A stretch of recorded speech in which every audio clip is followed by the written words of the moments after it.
Hi, Sally Walker here, your hormone and slow age expert, and welcome to Cellulite Week. Yes, ladies, this is the week where I'm going to be talking about everything need to know about cellulite. So cellulite, otherwise called orange peel skin, cottage cheese skin, there's lots of different names for it, but really remember that cellulite is your subcutaneous fat layer, so the layer of fat just underneath the skin, and it is where we ladies like to put our fat. So it's not abnormal. It is not a condition. But with that said, there are some ladies who do have a lot of cellulite fat or a lot of this subcutaneous fat, and we need to look at what can we do about these things, obviously. But let's start another place today. Let's start with what causes it. What causes cellulite, or what causes the subcutaneous fat to be more visible on the surface, as in the lumpy bumpies, the orange peel skin. Okay, so let's have a look at it. So the first thing we need to look at here is gender. Yay. So ladies, we have more cellulite fat than men, because one reason, we have roughly 10% more fat than men. And we like putting this fat, or we like to store this fat, and it's very important to store fat because it is a very important energy source, okay? But we like to store our fat underneath our skin, and especially our hips, our thighs, our buttocks, and all things like this. This is where we like to put it, and this is where we typically will see more of the cellulite fat. We can also see some on our breast tissue, maybe some on our tummies, but it's mostly the buttocks, the thighs, and the hips where we would see this. And this is because this is where we ladies store our fat.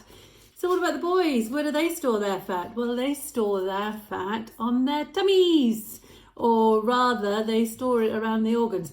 And this type of fat, called visceral fat, and there will be another little presentation where I'll talk more about it, but this fat is dangerous. We all know this, we've heard about this. So ladies, we store healthy fat. That's what I want to tell you. That this subcutaneous fat, this cellulite fat, if you want to call it that, is healthy in comparison to the stuff which the boys are storing. Yes, but we'll talk more about that in another video, the difference between subcutaneous and visceral fat. So that's one of the reasons. We have more fat than the boys, and we like to store it underneath our skin rather than, rather than around our internal organs. Yes, okay. So the other thing is that the fat is stored in little pockets. So little pockets which are made from connective tissue. And there's a difference between the boys' connective tissue and the girls' connective tissue. So the boys' connective tissue is very, very firm and tight, whereas ours is much more loose.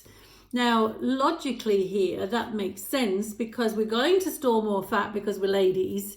And so the connective tissue has to be able to give way for the expanding fat tissue.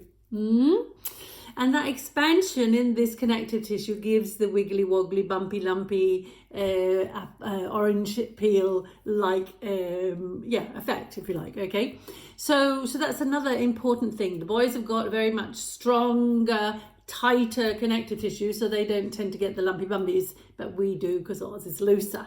And that is really fundamental related to what cellulite fat is and what causes it. You're a boy or you're a girl, and you're going to be set up for the cellulite fat if you're the lady. Yes, okay. Now, genetic factors, they obviously play a role because there are so many different genes related to the building of collagen, which is the biggest part of your connective tissue. So you might be one of these ladies that has a stronger connective tissue, a stronger collagen in your connective tissue, and you might be a lady that has not. So genetics do play a role. Well, and obviously it's genetics of if you're a lady or if you're a boy, isn't it? Yes, okay. Hormones. Now, this is a really interesting one. So hormones, one of the major players here is actually estrogen. Okay, so it's a too much and too little thing with estrogen. Okay, so if you've got too much estrogen, or if in your fertile years we have lots of estrogen, Now, estrogen is a fat storing hormone, so it's going to increase the fat storage, especially around your hips and your buttocks and your thighs, okay? So excess estrogen can create excess storage of fat. And we need to look a little bit about what we possibly could do with that, okay? But then when you go past the age of 40, definitely 45, you're on your way to menopause, then the opposite thing happens, and that is we lose our estrogen. So you're all thinking, oh, that's good, but then we won't store as much fat. Well, we do. We tend to move it, don't we? We tend to start storing more fat on our tummies. But the thing here about the low estrogen or the loss of estrogen is the fact that estrogen is important for collagen production. So now the skin becomes thinner. The connective tissue possibly also becomes thinner. What does that mean? Well, it means it's going to be more visible. So many ladies after the age of 45, 50, you don't have more cellulite, but it's just more visible because your skin is getting thinner because of the loss of estrogen. That's a really important player. Now, the other hormone, which is an important one, is cortisol. So cortisol is the stress hormone. This is the one we call the stress hormone, at least. And one of its main jobs is to break down collagen. So if you're going perimenopause, menopause, and you're stressed out like crazy, you're going to be having less estrogen production. You're going to have more cortisol production. So your breakdown of skin is going to be even more. And your cellulite is going to be more visible, isn't it? So please understand that, ladies. It's not because you've got more cellulite. It's because it's more visible. And, well, we need to look at what we're going to do about that with the estrogen. But you already can guess what we're going to do, really, can't you? Anyway, so as I said, estrogen is a hormone where we can have too much and too little. We have too much of it, possibly. It's estrogen dominance, some people call it. We will possibly be storing more fat on our butts and our hips and our thighs, and we have too little of it, and our skin tissue is going to be thinner, possibly also our connective tissue, so we're going to get more lumpy bumpies, and they're going to be more visible. And we're not going to necessarily more, but it's going to be more visible at least. Yeah. Very good. So fat storage. So if we are overweight, if we are storing more fat, so the fat is going to be pressing against this connective tissue, so we're going to obviously get more of the lumpy bumpy appearance. Okay, so we want to be watching our fat burning. So you want to make sure that you're following low carb diets, time restricted eating, the eating windows 6 to 8 hours, this kind of thing. So you increase your fat burning, so there's less fat to be stored. That would be a really good thing as well. So environmental things, so things like the sun. Now, the sun is good. We need sun because we need vitamin D production. But if we get sunburnt, then we are going to be breaking down our skin. So it's going to be more visible, isn't it? And then things like smoking. Well, smoking is not good for anything, is it? But it's going to impair all blood supply to the skin and to the connective tissue. So this can make things possibly worse. Now, another thing I think is interesting here is that the biggest majority of the cellulite fat is on the butt and the hips and the thighs. And this is where we're sitting.